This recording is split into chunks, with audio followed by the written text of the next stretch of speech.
Hello అండి, welcome to మ్యాండిస్ Monpa kitchen. ఇవాళ మనము కాలీఫ్లవర్ కర్రీ చేసుకుందామండి. ఈ కర్రీ మరింత రుచిగా టేస్ట్గా రావాలంటే ఎలా చేయాలో చూద్దాము.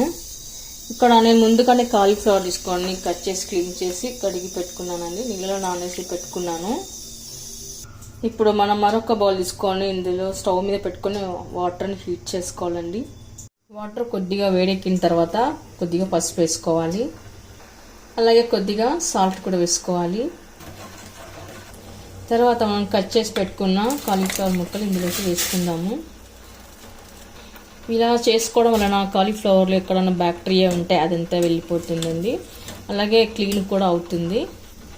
కాసేపు ఒక 2 minutes వరకు మనం ఇలాగే దీంట్లో ఉండనివ్వాలి. మనము టమాటా క్యూరీ చేసుకుందామండి. ఇక్కడ ముందుగానే కట్ చేసి పెట్టుకున్న టమాటాలు వేసుకున్నాను.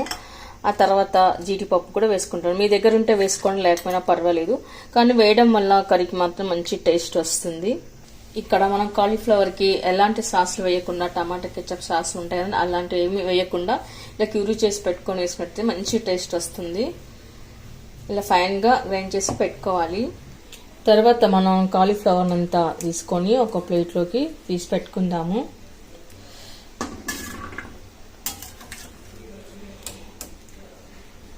ఇలా వాటర్ నుంచి అంతా సపరేట్ చేసి క్లీన్ చేసి పెట్టుకోవాలి.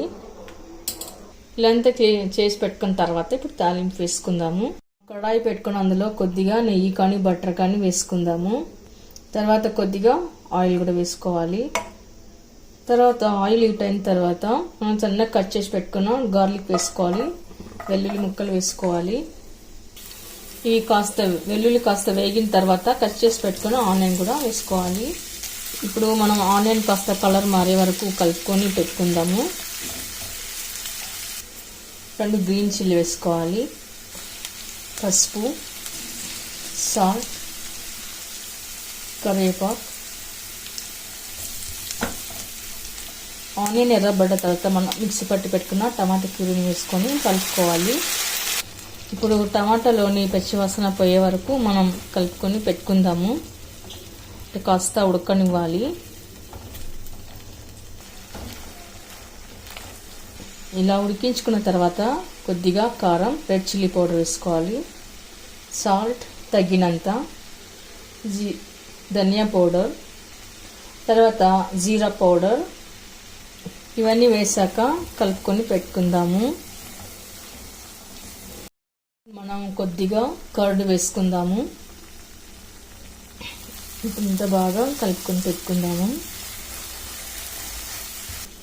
కర్రీలోకి కర్డ్ పెరుగు వేయడం వల్ల మంచి టేస్ట్ వస్తుందండి. ఇది రైస్లోకి, రోటీలోకి, చపాతీలోకి, పుల్కలోకి అన్నిట్లోకి చాలా టేస్ట్గా సూపర్గా ఉంటుంది.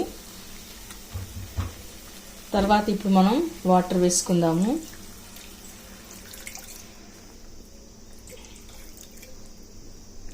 ఇలా వాటర్ వేసుకొని కలిపి పెట్టుకున్న తర్వాత మనం వేసిన గుజ్జు బాగా ఉడికి ఆయిల్ ఇలా పైకి వెళ్ళింది కదండి.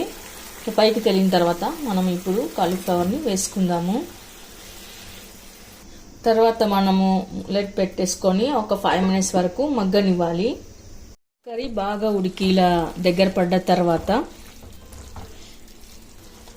ఇప్పుడు మనం పైన కొత్తిమీర వేసుకొని గార్నిష్ చేసుకుందాము. కాలీఫ్లవర్ ముక్కలు మరీ మెత్తగా ఉడికితే బాగోదండి. ఓకే అండి, చూసారుగా సర్వింగ్ బౌల్లోకి తీసుకున్నాను. కర్రీ మాత్రం సూపర్ టేస్ట్గా గుమగుమలాడితే చాలా బాగుందండి. మరి మీరు కూడా ఒకసారి ట్రై చేయండి. మీకు ఎలా కుదిరిందో కామెంట్స్లో పెట్టండి, లైక్ చేయండి, షేర్ చేయండి. మరిన్ని వీడియోల కోసం మన ఛానల్ని తప్పకుండా సబ్స్క్రైబ్ చేయండి. Thank you for watching.